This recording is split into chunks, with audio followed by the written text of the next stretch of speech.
Day 5 it is here at Newlands. England to push for victory. They're in a fantastic position, still with 312 runs to play with. South Africa will feel good after their resolute batting yesterday. Started well, a good opening partnership between Malan and Elgar. Malan still there.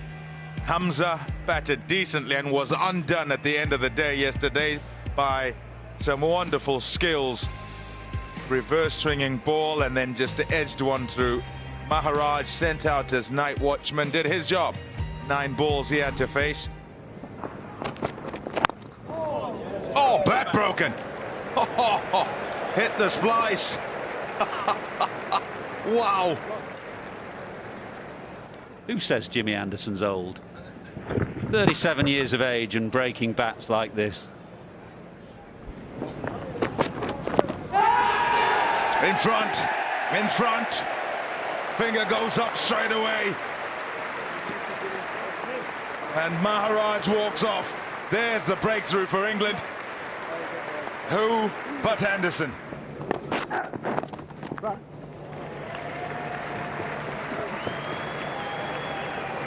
Nicely played.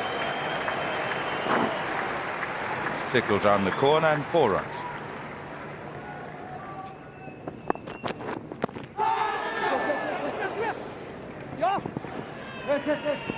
Back he comes for 2. Let's have a look at this delivery anyway, because our team down in the truck have identified, hard to see from front on, but from side on, the ball hits the pad first. So here we go. I think the noise was so much of bat and pad together. In fact, it was clickier than that, suggested bat first, that England didn't appeal. And they certainly wouldn't have risked a review. There's an edge, and it's gone over the top. Running away for 4. Brings up the 150.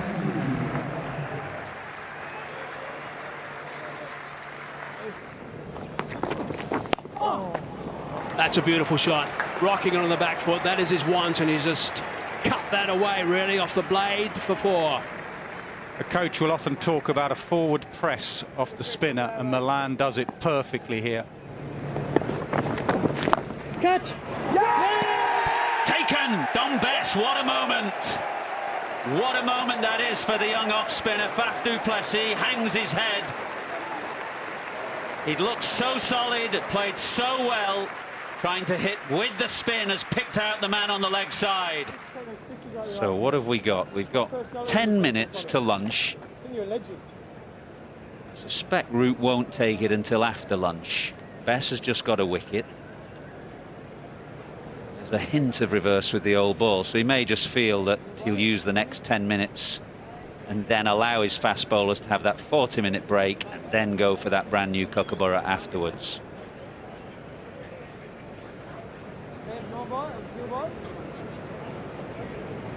No, he sees it differently. He's going to take it straight away, and he's going to give it to Sam Curran, who hasn't been used this morning but does like the new ball. He can get some swing with the new ball. Malan just punches Curran away through the offside. A bit more bounce, as you'd expect with the new ball. With that bounce, you'll see runs will be scored. They'll come a little bit more freely, but with those runs come opportunities to get wickets. Inside edge, is there? There was a noise. No, no, says Paul Rifle. Kind of double sound, but I don't think Curran is that interested. England only have 1 review remaining, of course. South Africa, they survived the last delivery, 4 down, being led their fight to fight for survival by Peter Malan. That is out. Fabulous catch, fabulous ball, fabulous moment. They've finally broken him, and it's him that you feel for. The threat to the outside edge. There has been no swing for Curran, so it's the angle that is so damaging here for Malan. The move to give Curran the new ball has worked. Well done, Joe Root. Oh, he got lucky there. Oh, another day that'll definitely under edge onto the stumps. Not today.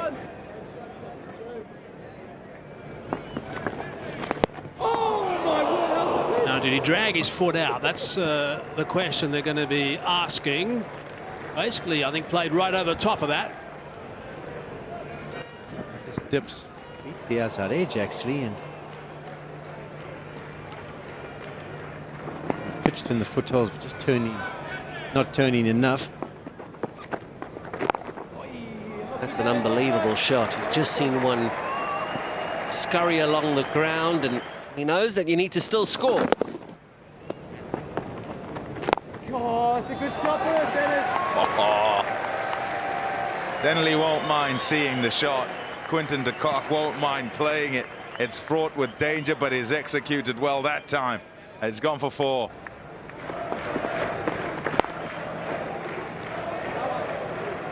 Take 1. We're going to get that in the gap and get 4. It brings up 200 for South Africa in the second innings.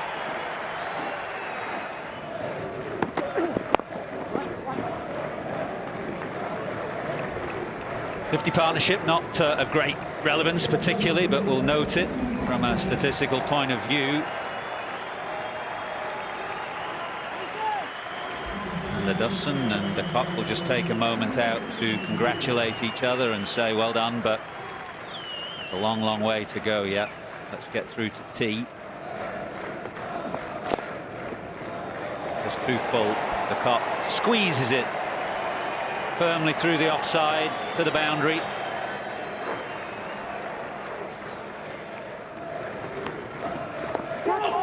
Just short of gully. Root for a moment thought that the last ball before tea might have been the one England were waiting for, but it just fell short. And a very, very good session for South Africa. They lost Peter Malan, but that was the only wicket they lost. Sharp. Nice late touch from de Kock. Completely intentional, that. It is, yes, absolutely run down by Quinton de Kock.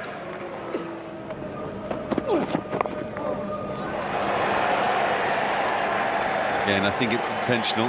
Not saying that he got it in the middle of the bat.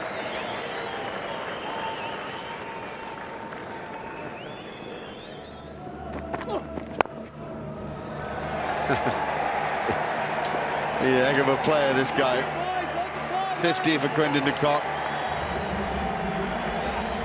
An innings of tremendous skill, patience and common sense.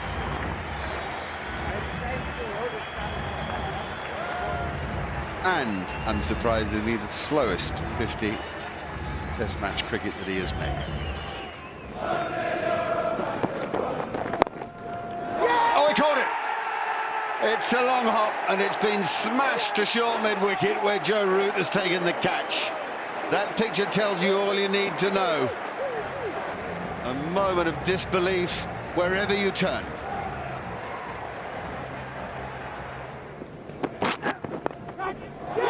Got him. He's got him. Put him right there, and he's now just taken the catch. That is a massive wicket. Well, that is absolute genius from Root and England. Absolute genius.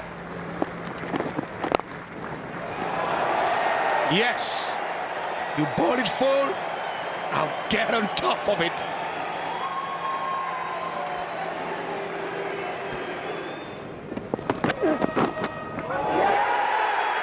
It's taken. That's a good take as well by Joe Root. Stokes.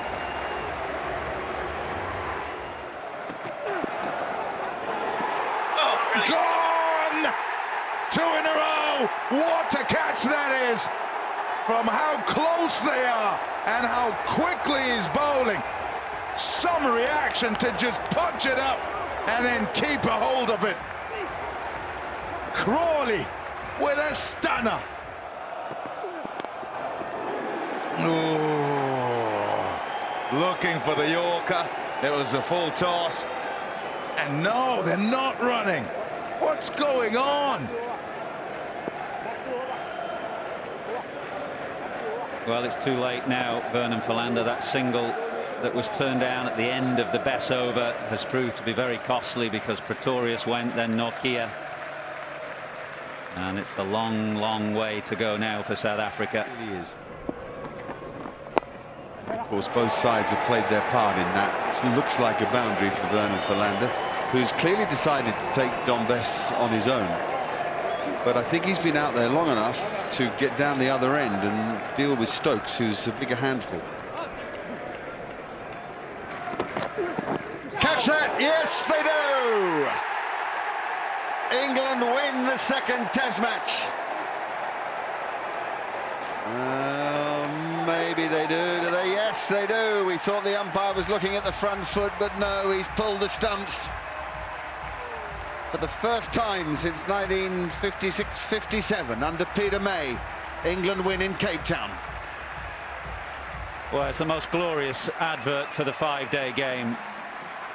A fantastic Test match has come to an end on a gripping day. Wouldn't you know it that that man on screen has done it again. He gave England time yesterday with a blistering innings of 70 off just 40-odd balls, and they needed all that time today. South Africa fought hard.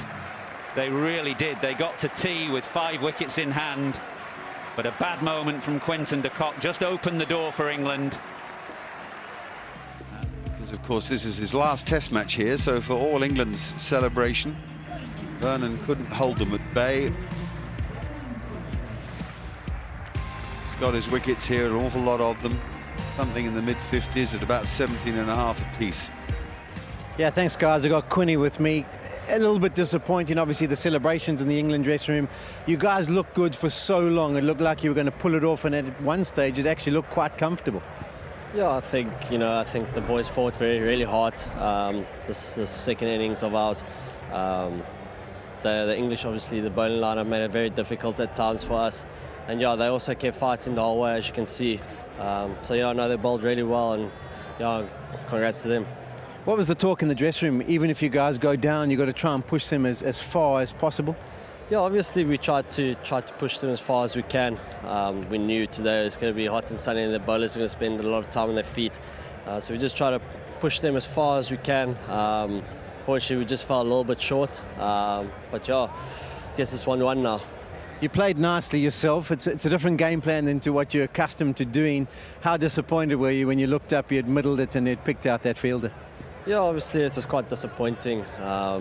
You know, me and Rassie, I thought we had a good partnership going. I felt like we must just bat another hour or two, just keep going. And yeah, we were hoping if we had to keep going, we'd break the English team, but unfortunately just ended up smoking it straight to the fielder. A little bit of time to regroup before St George's Park. What do you think the team needs to look at?